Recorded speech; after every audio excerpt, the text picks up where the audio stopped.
Bismillahirrahmanirrahim. Assalamualaikum warahmatullahi wabarakatuh. Alhamdulillah. Allahumma sholli ala Sayyidina Muhammad wa ala ali Sayyidina Muhammad. Qala al-musannifu rahimallahu ta'ala nafa'anallahu bihi wa bi'ulumihi fi darini amin. Teman dan sahabat semuanya, kita melanjutkan kajian kita di dalam kitab Fathul Qorib, masih membahas perkara najis. Qala al-musannifu rahimallahu ta'ala nafa'anallahu bihi wa bi'ulumihi fi darini amin.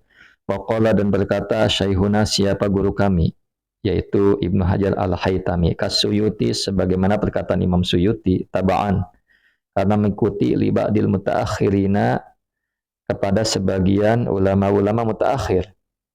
Innahu, bahwa sungguhnya demikian, innahu, bahwa sesungguhnya keadaan yu'fa, ia dimaafkan, an yasirin, dari sedikit, urfan secara uruf, min sya'rin, dari rambut, najisin yang najis, min goiri mugolladin, dari selain najis mugolladoh.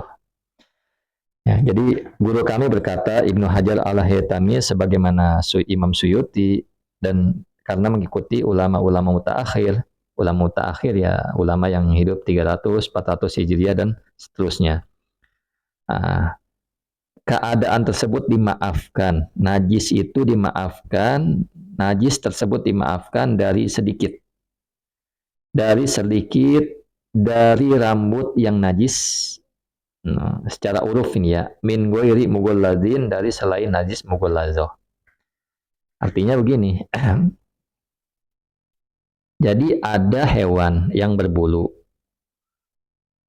dan ada najisnya, tapi sedikit. Nah, hewan tersebut bukan dari najis mughalladoh. Artinya ada kucing kan hewan biasa ya, tidak najis maksudnya ketika dia hidup. Ada najis di bulunya, tapi sedikit. Nah, hal ini dimaafkan. Tetapi kalau najis mughalladoh dari anjing misalkan, ya tidak, ini tidak ya.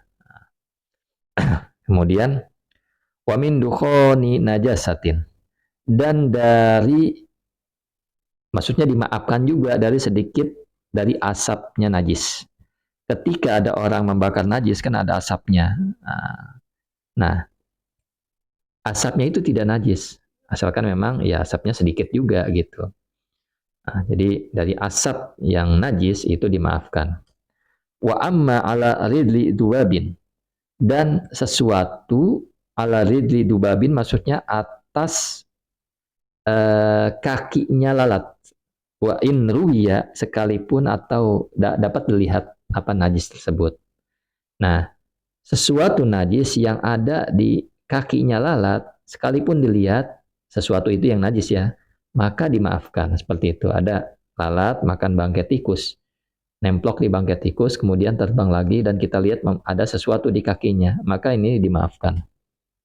Wama, dan sesuatu ala atas, mangfazi goiri adamin, atas lubang, atas saluran goiri adamiyin,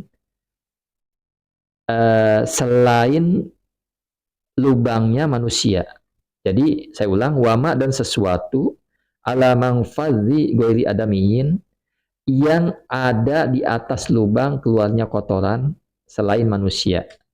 Mimma, dari sesuatu, khoroja, yang keluar apa mak, minhu, darinya lubang tersebut. Nah, maksudnya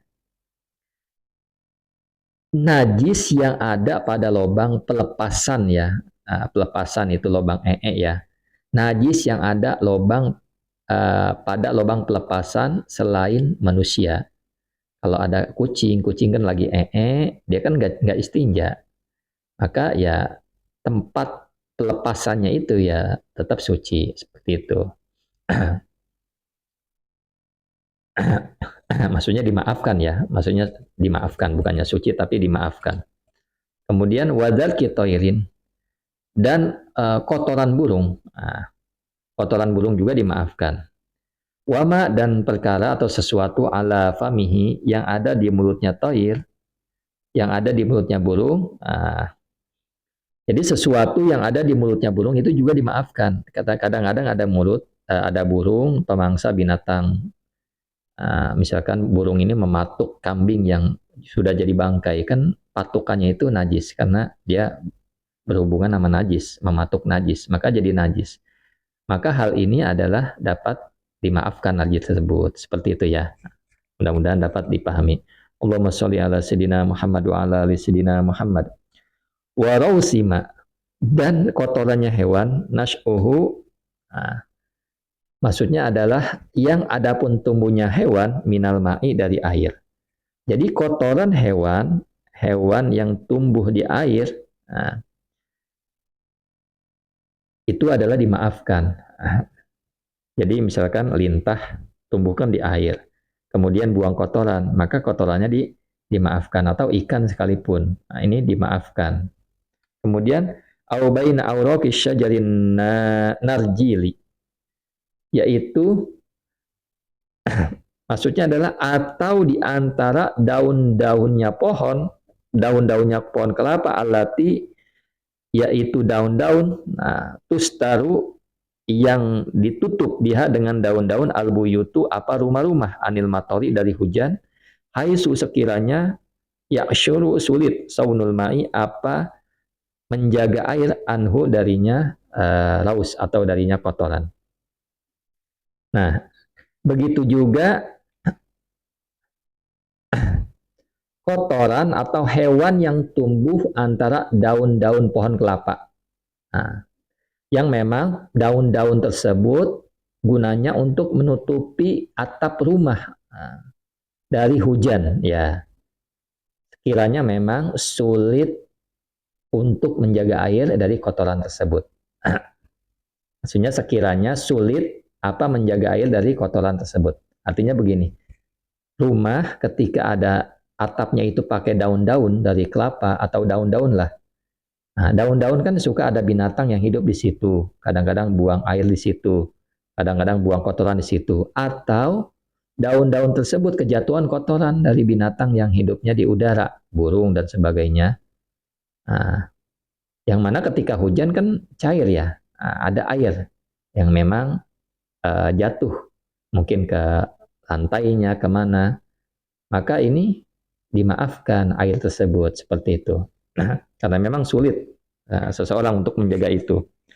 Wa qala jam'un, dan berkata siapa segolongan ulama, wa kadza, dan ialah seperti kotoran sesuatu, ma, adapun sesuatu, tulkihi, yang membawa atau yang melempar padanya, ma, alfironu, apa tikus-tikus, minar rausi, dari kotoran, min hiyadil akhliyah, dari kolam kamar mandi, kolam WC ya. Ida amma, apabila merata, al-ibtila'u, apa ujian, bihi, dengannya, sesuatu yang yang dibawa tikus. Jadi maksudnya seperti ini. Sekelompok ulama mengatakan begitu pula kotoran dari hewan tikus yang berada pada tempat air di WC. Nah, ikatlah umum terjadi. Artinya apa? Tikusnya terlalu banyak sehingga sulit sekali orang tersebut untuk mencegah adanya tikus itu. Nah, karena memang orang tersebut diberi ujian dengan adanya tikus yang terlalu banyak ini. Maka ketika ada kotorannya ada di kolam dari tikus tersebut, maka ini juga dimaafkan. Seperti itu ya, mudah-mudahan dapat dipahami. Tapi kalau dalam keadaan normal, ini tidak dimaafkan, seperti itu. Wa yu'ayyiduhu, dan menguatkan padanya apa-apa yang dikatakan oleh segolongan ulama, bahsul fazari, apa pembahasan fazari, seperti itu ya. Nah, ini yang terakhir yang penting. Wa syartu dzalika, dan adapun syarat demikian, syaratnya dimaafkan kullihi, ya semuanya, idza kana, apabila ada apa yang disebutkan tadi, rambut najis dan sebagainya, fil ma'i, di dalam air, alla yughayyiru, ialah harus tidak mengubah apa sesuatu yang disebutkan tadi, yang najis-najis dimaafkan tadi, pada air tersebut. Intaha, selesai perkataan Syaihuna. Nah, jadi syarat dimakfunya keseluruhan permasalahan di atas yang disebutkan tadi, bila najis tersebut tidak sampai merubah pada sifat air atau salah satu sifatnya. Itu ya, ini yang penting. Mudah-mudahan dapat dipahami. Syukran ala ihtimamikum. Assalamualaikum warahmatullahi wabarakatuh.